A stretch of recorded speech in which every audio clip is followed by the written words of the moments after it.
తెలుగమ్మాయి శోభిత ధూళిపాల నాగచైతన్య ఇటీవల వివాహ బంధంతో ఒక్కటయ్యారు. అన్నపూర్ణ స్టూడియో వేదికగా డిసెంబర్ 4న వీరి వివాహం జరిగింది. కేవలం 300 మంది అతిథుల మధ్య నిరాడంబరంగా నాగచైతన్య శోభితల వివాహం ముగిసింది. నాగచైతన్య కోరిక మేరకే పెళ్లి సింపుల్ గా ప్లాన్ చేశామని నాగార్జున స్పష్టత ఇచ్చారు. అక్కినేని వారి కోడలిగా శోభిత నాగార్జున ఇంట్లో అడుగుపెట్టింది. శోభితను కోడలిగా నాగార్జున మనస్ఫూర్తిగా అంగీకరించారు. కాగా నాగచైతన్యతో 2 ఏళ్లకు పైగా శోభిత రిలేషన్ లో ఉన్నట్లు పుకార్లు ఉన్నాయి. సమంతతో విడాకులైన కొన్నాళ్ల నుండి నాగచైతన్య మీద రూమర్స్ మొదలయ్యాయి. శోభిత నాగచైతన్య జంటగా విదేశాల్లో విహారిస్తున్న ఫోటోలు సోషల్ మీడియాలో వైరల్ అయ్యాయి. అయినప్పటికీ ఎఫ్ఐఆర్ రూమర్స్ ని ఈ జంట ఖండించడం విశేషం. సడన్ గా ఆగస్టు 8న ఎంగేజ్మెంట్ చేసుకుని షాక్ ఇచ్చారు.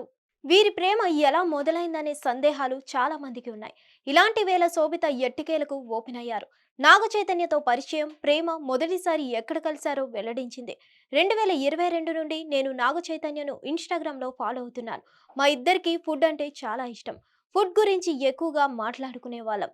నాగచైతన్య నన్ను తెలుగులో మాట్లాడమని కోరేవాడు. నేను తెలుగులో మాట్లాడడం వలన మా బంధం మరింత బలపడిందని శోభిత అన్నారు. ఇన్స్టాగ్రామ్ లో తన గ్లామరస్ ఫోటోలపై కాకుండా స్ఫూర్తిదాయకమైన పోస్ట్స్ మీద నాగచైతన్య స్పందించేవాడట. అప్పుడు నాగచైతన్య హైదరాబాద్ లో ఉండేవారు, నేను ముంబైలో ఉండేదాన్ని. కానీ అప్పుడప్పుడు నన్ను కలిసేందుకు నాగచైతన్య ముంబై వచ్చేవాడు. మొదటిసారి ముంబైలో ఒక కేఫ్ లో కలిసాం.